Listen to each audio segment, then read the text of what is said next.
1871, Italy. Priest kept 7 girls locked for 10 years. In 1871, nestled between rolling hills and misty forests, a small village in northern Italy appeared perfect. Cobbled streets gleamed in the morning sun, and smoke curled lazily from chimneys. Children played near fountains, women hung laundry that danced in the wind, and men returned from the fields with tired but content faces. From the outside, life seemed simple, even idyllic. But behind the closed doors of this quiet town, a shadow lurked, a darkness that no one dared speak of. The villagers smiled at each other in the streets, but there was always a silence, a hesitation, a glance that quickly shifted away. Families whispered in hushed tones about things they could not name, yet somehow, everyone knew something was wrong. It began subtly. A few girls went missing. Not all at once, just one here, one there. At first, people assumed they had wandered off to nearby farms or had been sent to live with relatives. But as months turned to years, the pattern became impossible to ignore. 7 girls, each vanishing without explanation. The strange thing was that no one ever reported the priest or even questioned him. Don Pietro, as he was called, was respected and feared in equal measure. He moved through the village like a shadow in daylight, his robes swishing softly against the cobblestones, his eyes always observing, always calculating. Children curtsied when he passed. Adults greeted him with reverence. And yet, behind closed doors, he carried out a secret that would horrify anyone who discovered it. Neighbors claimed to hear nothing. They heard no screams, no whispers, no sound that suggested the horror inside the priest's house. Yet faint echoes of movement, odd smells that drifted into the alleyways, and fleeting shadows behind curtained windows hinted at something terrible. The village had become a place of unspoken rules. Look, but don't see. Hear, but don't listen. Question, but never act. It wasn't fear alone that kept the villagers silent. There was shame, confusion, and the creeping disbelief that evil could exist among people they trusted. Each disappearance was rationalized. A runaway, a rebellious child, an accident in the woods. And so life continued, outwardly normal, inwardly fractured. Inside the priest's home, the world was different. Behind a false wall in the cellar, a hidden room awaited. Thick wooden beams sealed it from the world above, and the air inside was damp, cold, and heavy. There, 7 young girls lived a decade of stolen childhoods. Days passed in silence, broken only by the creak of floorboards and the occasional, eerie whisper from the priest. Candlelight flickered against the walls, casting long, dancing shadows that seemed almost alive. This village, so peaceful to outsiders, had become a cage of fear and deception. Every smile in the marketplace, every nod of recognition in the streets was a mask. And all the while, the girls remained unseen, unheard, living in a world that had almost entirely forgotten they existed. It is hard to imagine the courage it would take to survive in such conditions, trapped in darkness while the world carried on above, oblivious. And yet, somehow, life continued in that hidden room. 10 years of stolen youth, 10 years of secrets, 10 years that would leave scars no one outside could ever understand. The question that haunted the villagers, though no one dared to voice it, was simple and terrifying. How long could such a secret remain buried before the truth exploded? Father Pietro was a man the village admired. With his neat black robes, soft-spoken manners, and gentle smile, he appeared the very image of holiness. Parishioners confided in him, seeking guidance, absolution, even comfort in times of grief. Children loved him, adults respected him. He was, in every outward sense, a pillar of the community. No one suspected the man behind the sermons, behind the prayers whispered at candlelit altars. His house stood on a quiet street, modest but tidy, windows always curtained, doors always locked. People passed by with greetings and polite smiles, never imagining that inside, the priest carried out acts so horrific they would shake the village to its core. Father Pietro had a reputation for charity, often delivering bread to families who could not afford it. He visited the sick, comforted the widowed, and ensured the church collections were fair. Villagers saw him as kind, generous, almost saintly. It was precisely this perception that masked his darker inclinations. His charm was armor, his trustworthiness a trap. The girls he kept were carefully chosen. Orphans, children from families too poor to challenge him, girls who disappeared quietly without public outcry. To the village, their vanishing seemed like accidents or misfortune. To Father Pietro, they were prisoners living under his control, hidden from the outside world. Those who came close sensed something odd, an unnatural stillness in the air when he passed, a fleeting look of calculation in his eyes, but it was easy to dismiss. Fear and disbelief intertwined. Who would dare accuse a priest? Who could imagine that a man who baptized babies, offered confessions, and delivered sermons every Sunday could commit such cruelty? Inside his home, Pietro's demeanor shifted completely. The warm, smiling priest melted away, replaced by a man of cold precision. Each girl's schedule was dictated by his whims. When they could eat, when they could speak, when they could move. Candlelight illuminated their faces as they bowed their heads, trembling, too afraid to even make eye contact with the man who held their lives in his hands. The priest's control extended beyond the cellar. He ensured the villagers never questioned the girl's absence. Excuses, subtle threats, and the careful cultivation of fear kept his secret safe. If anyone even whispered a suspicion, Pietro was ready with a charming smile, a gentle rebuke, a word that made doubt seem absurd. He was always one step ahead. Yet, despite his careful planning, there were cracks in the facade. The girls grew older, their presence impossible to hide entirely. Occasionally, a neighbor would hear a muffled sob or a hurried footstep. Pietro silenced them quickly, teaching them that resistance only brought punishment. They learned to move like shadows, to speak like whispers, to survive in a world where their jailer was also their caretaker, their tormentor, and a man everyone trusted. It is difficult to overstate the horror of such betrayal. To trust a figure meant to protect you, only to have that trust twisted into a cage, is a trauma that reshapes the soul. Pietro embodied both the sanctuary and the predator, and in a village that revered him, the girl's suffering was invisible, almost unreal. By the time anyone began to sense something was amiss, it had been years. Pietro had perfected the mask. The villagers, lulled by decades of obedience and respect, remained blind. And all the while, the girls' lives, 10 years of fear, innocence stolen, laughter silenced, unfolded behind closed doors. The question that lingered in the shadows: how could someone so trusted hide such evil for so long? And what would it take for the truth to finally come to light? Beneath Father Pietro's modest home lay a secret that would chill anyone who discovered it.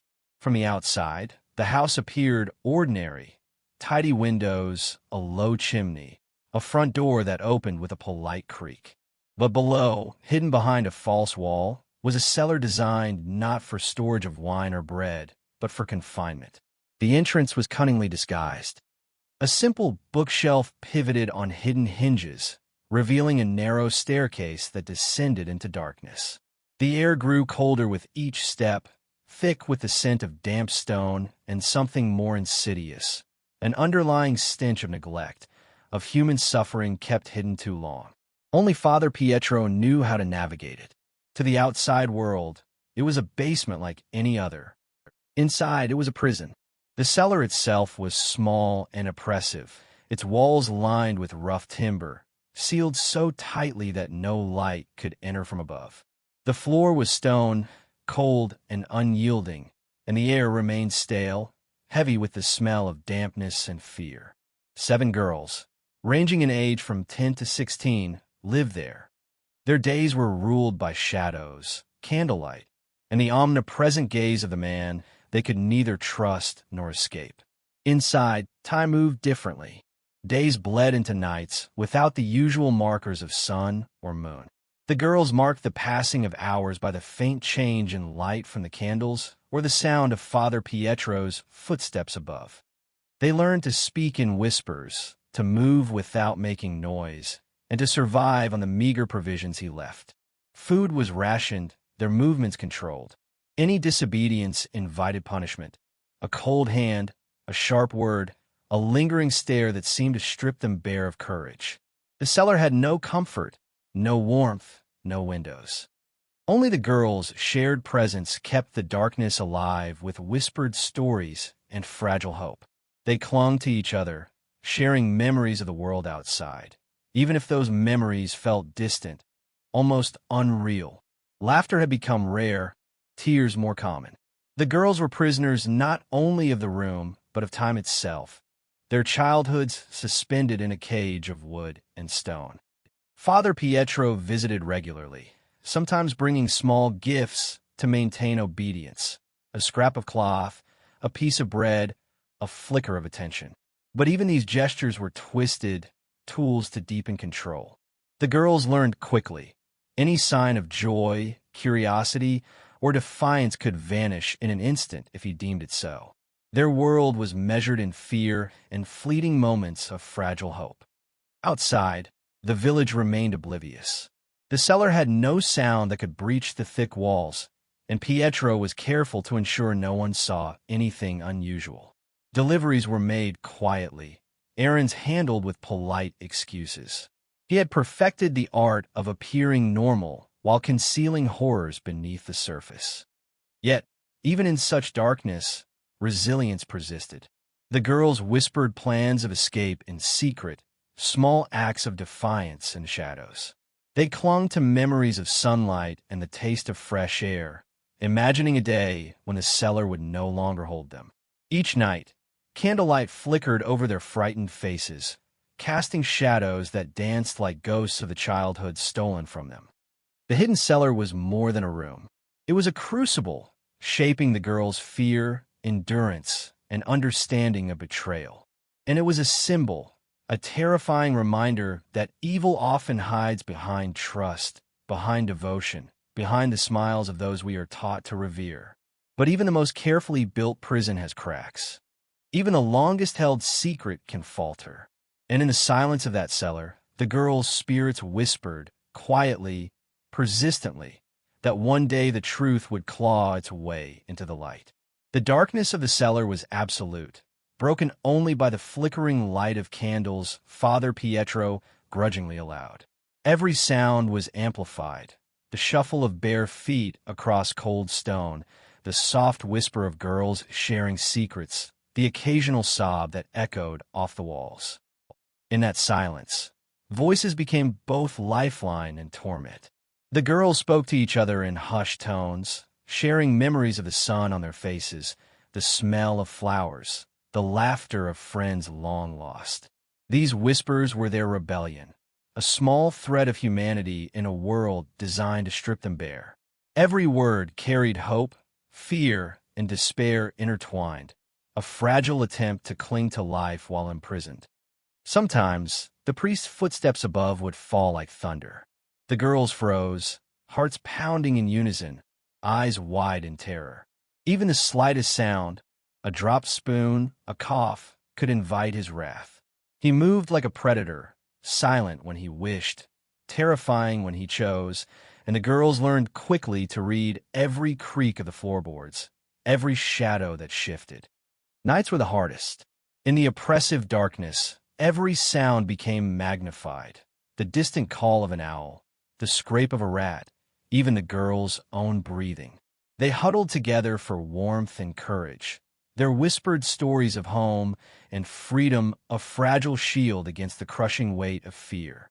Yet amidst the terror, bond were formed. Shared fear can create a strange intimacy. The girls became each other's protectors, teachers, and confidants. They learned to communicate silently, with glances, taps, or the brush of a hand, conserving strength and hope. Each day was a battle to maintain not only life, but the fragile sense of self that Pietro tried to erode. Father Pietro would occasionally speak to them, his voice a cold instrument of control. "Remember your place," he would say, soft yet menacing, a lullaby of obedience. The girls learned to respond with silence, to bend without breaking, to survive.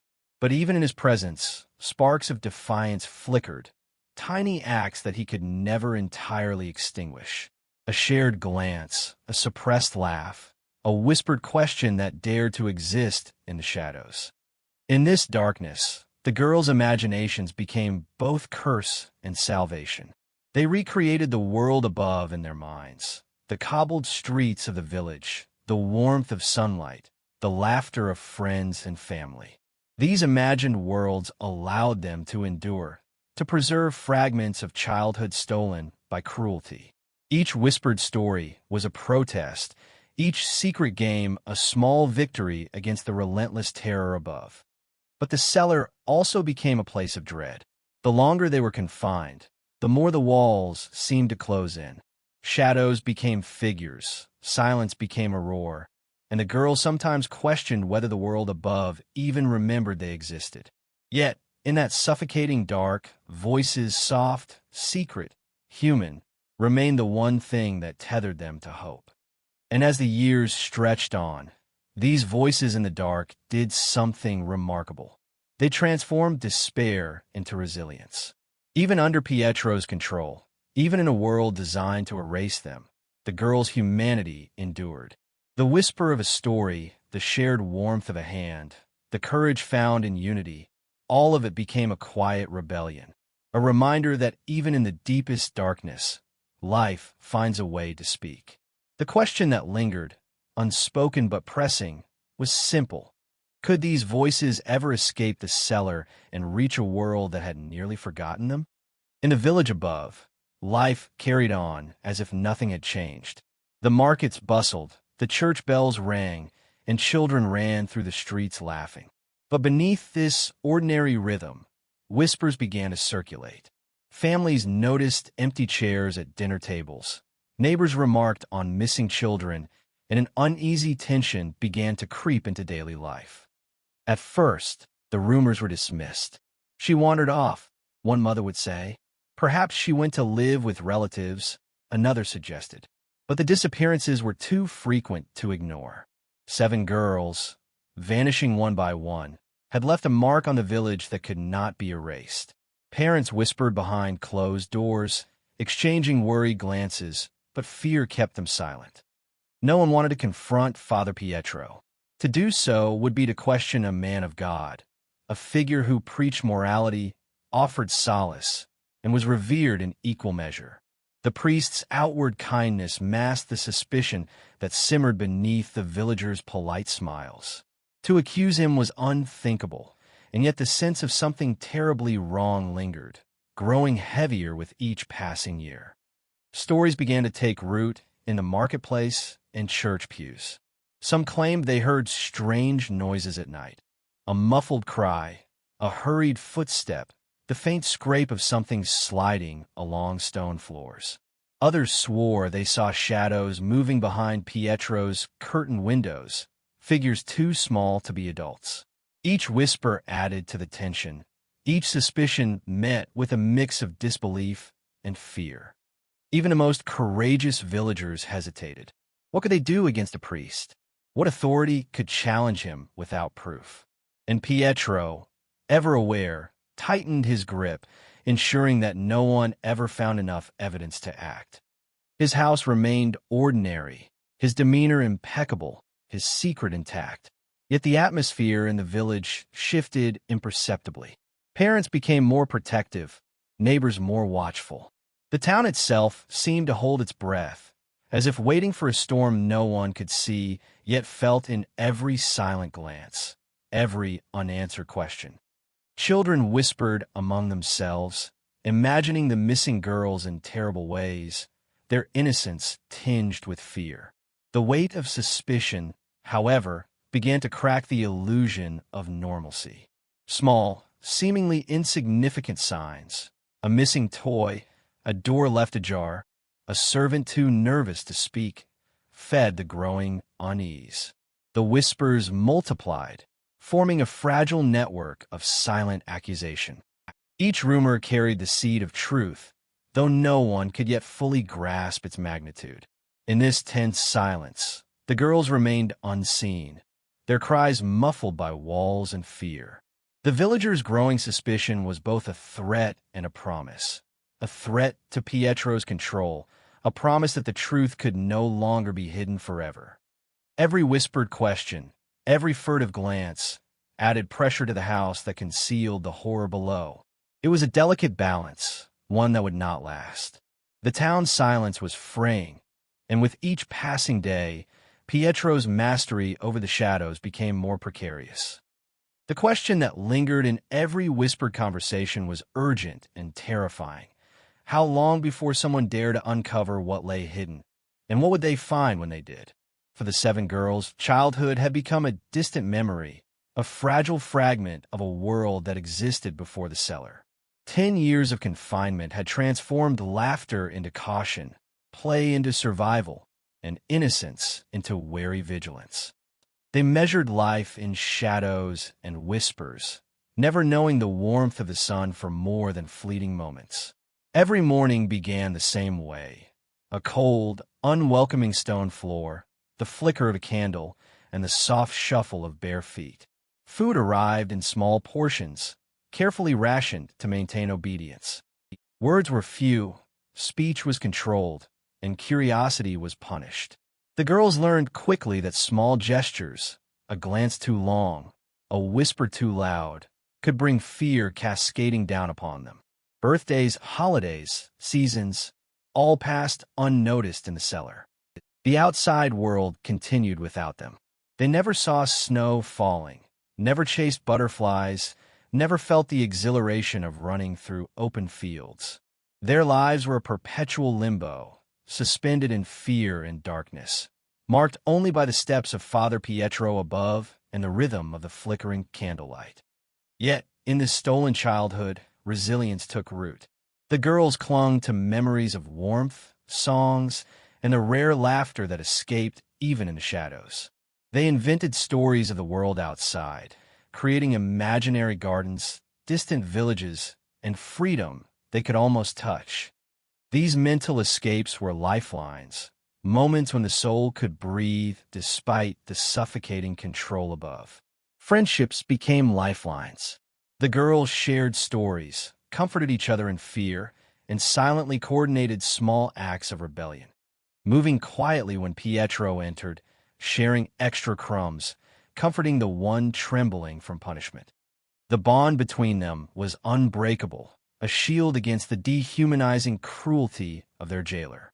Even their understanding of time shifted. Days blurred into months, months into years, marked only by subtle changes in the air, the priest's routines, or whispered guesses at the passage of seasons. The concept of childhood, school, play, first crushes was erased, replaced by survival, observation, and careful endurance. They learned to anticipate Pietro's moods, to predict his movements, to navigate the thin line between compliance and resistance. And yet, despite all the control, a spark of defiance persisted. Small acts, humming a song, leaning against a wall to rest, daring to imagine freedom, were tiny rebellions, a quiet assertion of humanity in a world designed to erase it. Each day survived was a victory, each shared glance a reminder that they were more than prisoners. They were still human, still thinking, still dreaming. The cruelest lesson of all, however, was understanding the absence of the world above. The girls learned what it meant to live in isolation, to be invisible to those who should have protected them, and to understand that evil could wear a mask of holiness. Their childhoods had been stolen, yes, but their spirits, fragile as they were, had begun to forge resilience from despair. Even in the darkest corners of that cellar, where hope seemed like a fading candle, the girls held on to the one thing Pietro could not take, the memory of who they had been, and the secret determination to reclaim the lives that had been stolen from them. Inside the cellar, life was governed by a relentless, cruel schedule, crafted entirely by Father Pietro. Every movement, every breath, every spoken word was monitored and controlled. The girls woke to the dim flicker of candlelight, their bodies stiff from the cold stone floors. Food arrived at precise intervals, never more than enough to sustain life, never enough to nourish hope. Pietro's routine was a game of control disguised as order. He dictated when the girls could speak, when they could eat, and when they could move. Even the smallest infraction, a glance too long, a whispered word, was met with punishment. Sometimes it was a cold, scolding hand. Other times a sharp reprimand that left the girls trembling for hours. The terror was invisible to the outside world, but it was the law of life below stairs. Every day was structured to erase individuality. The girls were forced to sit in silence for long stretches, their thoughts their only companions. Candlelight created shifting shadows on the walls, exaggerating the space, making the cellar feel larger, emptier, and lonelier. Their play was forbidden, their laughter forbidden, their very existence reduced to obedience and survival. The priest, for his part, maintained a facade of care. He would bring small scraps of kindness, extra bread, a brief moment of attention, but these were weapons as much as gifts, tools to manipulate, to remind the girls of the precariousness of their position. He was generous when he wished, cruel when he chose, and the unpredictability kept the girls perpetually on edge. This daily routine extended to the nights as well. Sleep was punctuated by the faint sounds of Pietro moving above. His footsteps could fall like thunder or drift like whispers, always a reminder that the girls were never safe, never truly free. The candlelight would flicker as they huddled together, seeking comfort in shared warmth, whispering stories to keep their minds alive when the darkness pressed too close. Even within the monotony, there were small rebellions. A stolen glance, a whispered story, a hidden touch between friends. These tiny acts of defiance were dangerous but necessary. They reminded the girls that despite the priest's control, they were still thinking, still feeling, still human. The sinister routine served a purpose for Pietro. It broke them, molded them, and ensured that the cellar remained a prison not just of walls, but of mind and spirit. He understood that fear, when paired with control, could shape obedience more effectively than brute force alone. Yet, for the girls, the routine became a rhythm of endurance. Each day survived was a silent victory. Each moment of quiet defiance was a reminder that the spirit could resist, even when the body was trapped. The routine, meant to crush them, also taught them patience, strategy, and a delicate form of resilience. In this cruel structure, time became both enemy and ally. The girls learned to watch, to wait, to endure. And in the flickering candlelight of the cellar, under the constant gaze of Father Pietro, a quiet truth began to form. Routines can imprison, but they can also create a pattern to exploit, a path toward hope, if only one dares to follow it. The question hung in the air, unspoken but persistent. How long could the routine continue before it fractured, and what would happen when it finally did?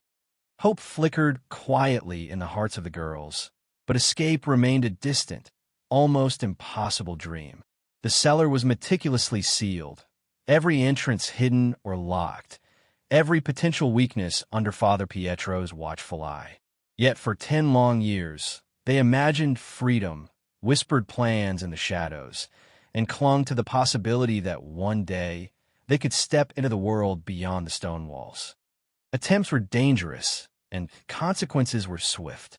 The girls learned quickly that even the slightest misstep could provoke the priest's wrath. One slip of a hand, one misjudged sound, and punishment followed, a sharp word, deprivation, or hours of standing in the cold darkness. Yet still they tried. Small experiments, loosening boards, testing locks, listening for patterns in Pietro's steps. Each attempt was an act of courage, a defiance of the imprisonment that had defined their lives. Some nights, their whispers grew louder, plotting routes through the hidden passages, imagining the village streets above, imagining the warmth of sunlight on their faces. They dreamed of running, of blending into the world, of reclaiming stolen years. These plans were fragile, like candle flames in a storm, but they gave them purpose, a reason to endure. Father Pietro, however, was always one step ahead. His movements were calculated, his vigilance relentless. Any sign of hope was quickly extinguished, reminding the girls that escape was not simply impossible, it was perilous. Fear became a constant companion, a shadow that followed them, tightening its grip with every imagined attempt. Still, the girls refused to surrender entirely. In whispered exchanges and stolen glances, they shared memories of freedom, imagined the world beyond the cellar, and held onto fragments of identity Pietro could not erase. Every plan, every tiny act of defiance, was a lifeline, a way to assert their humanity in a world designed to crush it. Over the years, however, the relentless oppression took its toll. The failures mounted, hope dimmed, and despair crept in. Some girls began to retreat inward, numbing themselves to the possibility of life beyond the walls. Others clung stubbornly to the idea of escape, their resilience a quiet rebellion against the priest's control. And yet, the tension of the unfulfilled dream shaped them. It taught caution, strategy, and the fragile art of patience. Each thwarted attempt became a lesson. How to move silently, how to read Pietro's moods, how to endure another day in darkness without surrendering entirely to fear. The cellar, the priest, and the years of confinement had taken almost everything from them. Childhood, freedom, safety. But they could not take their imagination, their hope, or the bond forged in shadows. Each failed escape was a reminder of their imprisonment, yes, but also a testament to the strength that grew quietly in the face of relentless cruelty. In those dark, suffocating hours, one truth became undeniable. Even when freedom seemed impossible, the spirit can still resist. The girls' dreams, fragile as they were, refused to die, waiting for a moment when courage and opportunity might finally converge. The question lingered, tense and unspoken. How much longer could the prison hold them? And what would it take for their long-suppressed hope to ignite into action? Above the cellar, life in the village continued, seemingly untouched by the horrors beneath. Seasons changed, festivals were celebrated, and children grew up laughing in the sun. Yet the memory of the missing girls lingered in subtle ways. Empty chairs, unanswered questions, and uneasy glances that no one could fully explain. The world outside was oblivious, yet it had the power to intervene. News traveled slowly in 1871, but rumors had a way of growing, of twisting into stories too persistent to ignore. Travelers passing through, curious neighbors, or a priest's own acquaintances could have unraveled the secret with a single observation. And yet, for years, the truth remained locked away, a hidden world beneath the ordinary rhythms of village life. When people finally began to sense something amiss, it was the small details that exposed the cracks. Servants whispered about muffled cries. Neighbors noticed windows always curtained and footsteps that moved silently at odd hours. The sense of unease spread like a cold wind through the village, prompting questions that had no easy answers. For the girls, the world above was both distant and tantalizing. They imagined sunlight on their faces, the sound of birds, and the laughter of other children.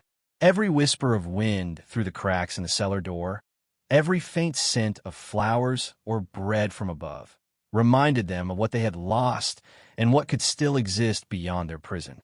The arrival of outsiders, curious travelers, inspectors, or even simple accidents threatened to change everything. Pietro's control, built on meticulous planning and fear, was fragile in the face of curiosity. The tension between the hidden world and the one above became palpable. every creak of the floorboards, every shadow moving across the village streets, hinted at a collision between the imprisoned and the free. As the villagers began to piece together the truth, panic, guilt, and disbelief spread. They struggled with the realization that evil had existed among them, masked by piety and trust. Their silence, born of fear and deference, had allowed the priest to flourish for a decade, and now the weight of that inaction pressed heavily on their consciences. For the girls, the world outside was not just a place of escape. It was a symbol of everything stolen from them. Childhood, freedom, and safety had been stripped away, leaving only a fragile, aching hope that someone would intervene before it was too late. And when that intervention finally came, it shattered the calm surface of the village. The hidden cellar, the years of torment, and the priest's carefully constructed facade could no longer remain secret. The world above collided violently with the darkness below, forcing the villagers to confront a truth they had long ignored, and leaving scars that would linger long after the cellar doors were opened. The question that haunted everyone was clear. Could the village ever recover from the horrors that had thrived in plain sight for so long? When the truth finally emerged, the village was thrown into shock. The hidden cellar, the 7 girls, and Father Pietro's decade-long cruelty could no longer be ignored. Panic, guilt, and outrage swept through the streets. People struggled to reconcile the priest they had trusted with a monster they had unknowingly sheltered. The girls, now finally free, emerged into a world they barely remembered. Sunlight burned their eyes, the air felt strange on their skin, and every sound of life above, the birds, the laughter of other children, the distant clatter of carts, was both exhilarating and terrifying. They were alive, but the trauma lingered, a shadow over every step. Freedom had been given, but the scars of 10 stolen years were permanent. Justice was slow but inevitable. Father Pietro was arrested, his carefully constructed life crumbling as witnesses spoke and evidence was uncovered. The villagers, who had turned blind eyes or whispered in silence, were forced to face their own complicity. Some apologized, some recoiled in disbelief, and others could not forgive themselves for ignoring the signs. The priest's trial became a public spectacle, a harsh reckoning for a man who had cloaked evil in holiness. But justice alone could not erase the damage. The girls needed time, care, and protection to rebuild their lives. Many struggled with nightmares, distrust, and the long shadow of captivity. The world that had gone on without them for a decade seemed unfamiliar, almost alien. They had survived, but survival was only the beginning. Healing would take years. The village, too, bore the weight of what had occurred. The trust in authority, in faith, in the ordinary rhythms of life was shattered. Conversations became cautious, eyes more vigilant. The memory of silence, years spent ignoring whispers, avoiding questions, and maintaining appearances, haunted the community. Life continued, but the shadow of the cellar never fully lifted. And yet, in the midst of pain, there was resilience. The girls' endurance, their courage, and their ability to survive the unimaginable became a quiet testament to human strength. Their story, once hidden in darkness, now shone as a warning. Evil can hide behind trust and respect, but the human spirit, even battered, can endure and resist. Silence had allowed the horror to thrive for 10 years, but when voices were finally raised, when courage met truth, justice, though imperfect, began to take shape. The village would never forget the girls, the cellar, or the priest. History would remember both the cruelty and the endurance, the deception and the hope. And in the quiet aftermath, one truth remained undeniable. Darkness may linger, but light eventually finds a way in. The girls' voices, once muffled, now spoke, not just of suffering, but of survival, courage, and the unbreakable strength of the human spirit. The story ended, but its echoes would last forever.